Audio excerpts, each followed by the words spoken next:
Ask someone in the West about Russia, and they'll likely start with the Soviet Union, maybe throw in the Cold War, toss in Putin, and call it a day.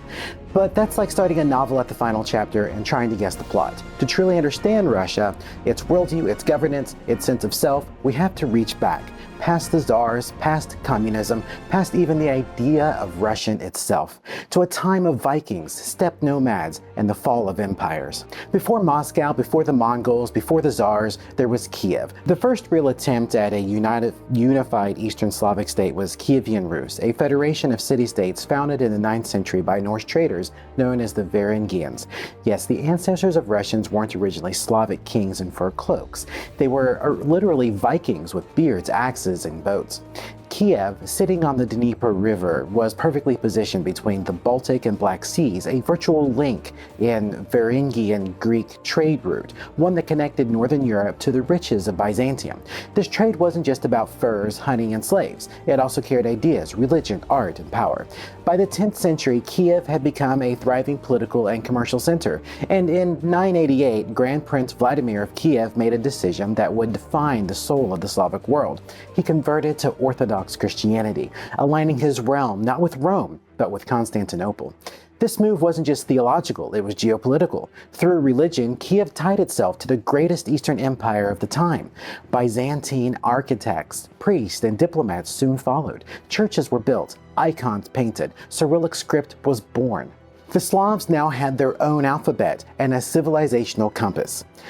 But Kievan Rus was fragile, built on trade and loosely bound principalities. It began to fragment under internal pressures and external raids. By the 12th century, Kiev was fading, and new power centers like Novgorod and Vladimir began rising.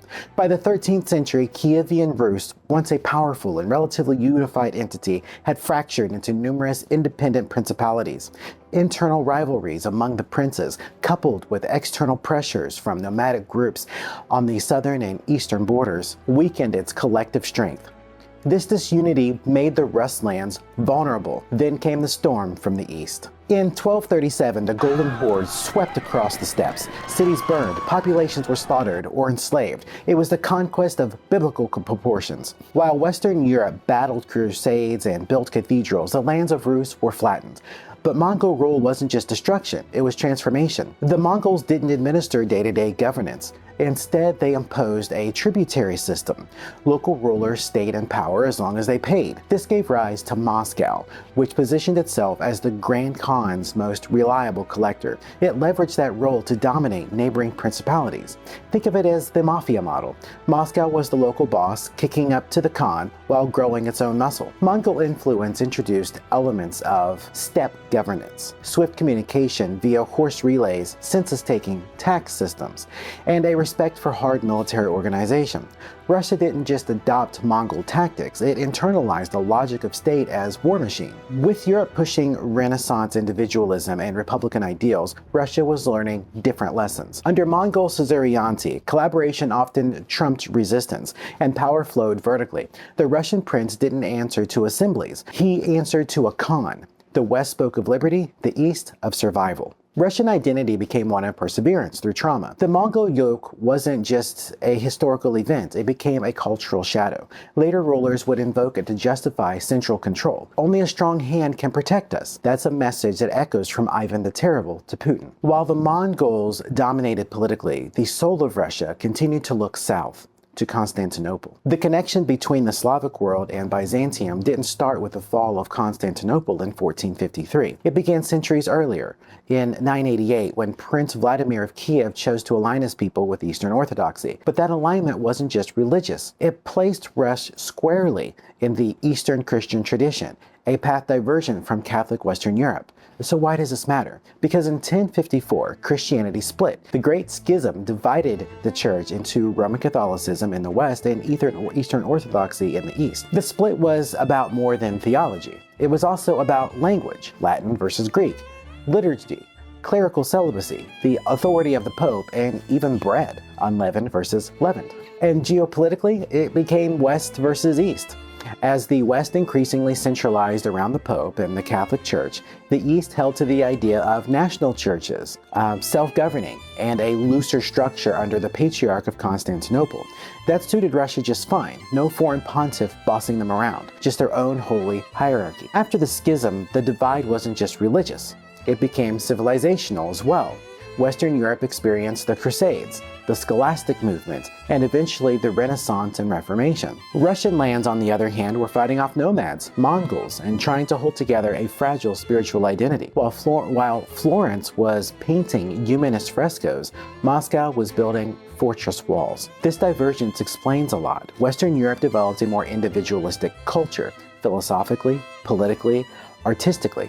Russia remained collectivist, traditionalist, and deeply spiritual in a way that didn't embrace the classical rediscoveries of ancient Greece and Rome. So when Constantinople fell in 1453, it was more than the end of an empire. It was a spiritual crisis. Western Christians had mostly moved on. Their eyes were on trade, discovery, and science. But for the Orthodox world, Constantinople was still the second Rome. Its fall to the Ottomans didn't just mark a geopolitical loss. It felt like the end of Christian civilization as they knew it. That's when Moscow stepped in, and not quietly. Moscow declared itself the Third Rome. The claim wasn't just symbolic. Ivan III married Sophia Pelagonia, the niece of the last Byzantine emperor, giving Moscow a dynastic link to Constantinople. But more importantly, it assumed a spiritual mission to preserve the flame of true Christianity. If Rome had fallen into heresy and Constantinople had fallen to Islam, then Moscow was all that remained. This belief infused Russian identity with something deeper than nationalism. It birthed a sense of divine responsibility. Trade routes didn't just move goods, they moved cultures, ideas, and ambition. Although Russia wasn't a central hub of the spice trade in the way that Venice, Cairo, or Calcutta were, it was far from isolated. In fact, Russia's position on the northern Silk Road routes, stretching from China through Central Asia to the Black Sea and Eastern Europe, was foundational in shaping its early economic power centers. So let's start with Novgorod, a jewel of a city-state in the northwest that thrived during the Middle Ages. Unlike other Russian principalities, Novgorod had a form of proto-republican governance, with a Vechi, a public assembly that held real political clout. It was cosmopolitan, mercantile, and open to foreign influence. Through the Hanseatic League, Novgorod traded wax, fur, salt, and honey with cities as far away as Lubeck and Bruges. This contrasts sharply with the autocratic path Moscow would later take.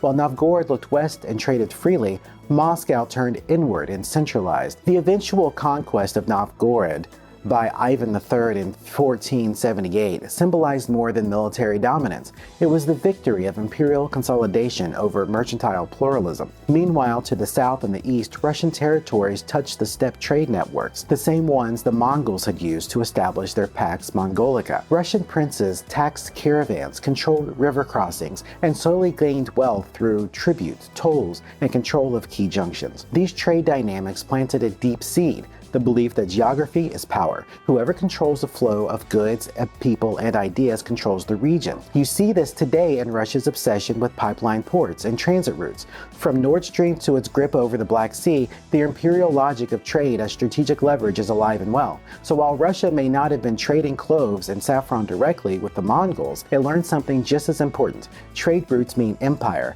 and empire means identity. Fast forward to today, and those ancient legacies are anything but dead. They live in stone, like the golden domes of the Cathedral of Christ the Savior in Moscow. They live in symbolism, like Putin holding court with Patriarch Kirill, blending orthodoxy with the authority of the state. And they live in rhetoric. When the Kremlin speaks of protecting the Russian world, it's not just about borders, it's about spiritual inheritance. Modern Russia is deeply shaped by the historical comfort with autocracy. The notion that only a strong leader can maintain unity is centuries old.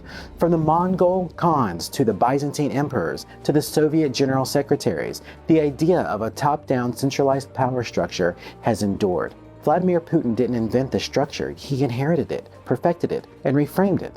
His model of governance echoes both the Mongol tribute system and the divine legitimacy of the Tsar. He simply doesn't run a state, he performs a role embedded in the Russian collective memory. The resurgence of the Russian Orthodox Church in post-Soviet Russia isn't just a religious revival, it's a political recalibration. The Church sanctifies national myths, blesses foreign policy and acts as a moral compass in contrast to Western secularism. It also reinforces Russia's status as a civilizational counterweight to the West. This is not new. This is Byzantium speaking from beyond the grave. Modern Russian foreign policy is rooted in historical memory. The near abroad, former Soviet and imperial territories, is viewed not as foreign, but as incomplete parts of a larger Russian world. The annexation of Crimea simply wasn't just about NATO or the Black Sea Fleet. It was about reclaiming the baptismal font of Prince Vladimir. According to tradition, Prince Vladimir of Kiev was baptized in the ancient city of Chersonesus in Crimea around 988 AD. That moment marked the Christianization of Kievan Rus and laid the spiritual foundation for what would become Russian Orthodoxy. In this view, Crimea isn't just real estate, it's sacred origin territory. By annexing it, the Kremlin wasn't only asserting strategic dominance, it was symbolically reclaiming the site where Russia's civilizational story began. It's myth, memory, and geopolitics all rolled into one, and that's how Russia tells its own story. And there's another thread. Russia still sees itself as standing between East and West, not merely a European power, not an Asian one either, but a third force with its own path, values, and destiny. This echoes the Third Rome claim, a unique civilization tasked with preserving order in a chaotic world. Of course, none of this is deterministic. Russia also contains a diversity of voices, liberals, reformers, artists, and dissenters. History provides a gravitational pull, not a cage. But if you want to understand the instincts of the Kremlin, the narratives on Russian TV, or the deep rhythms of the political life, you have to understand the ghosts behind it all. History doesn't repeat, but in Russia, it sure loves to rhyme. This is a nation forged in the crucibles of invasion, conversion, and empire. Its DNA carries the steppe and the censer, the sword and the cross. Understanding Russia means seeing the ghosts behind the Kremlin walls, the Vikings who founded Kiev, the Mongols who scorched the earth, the Byzantines who lit the candle of faith, the czars who believed they ruled by divine right, and the modern leaders who still invoke that history to justify their power. So as we watch Russia today flexing its muscles, asserting its identity, challenging the West, it's worth asking, is this just politics? Or are we witnessing the echo of an empire that never really ended?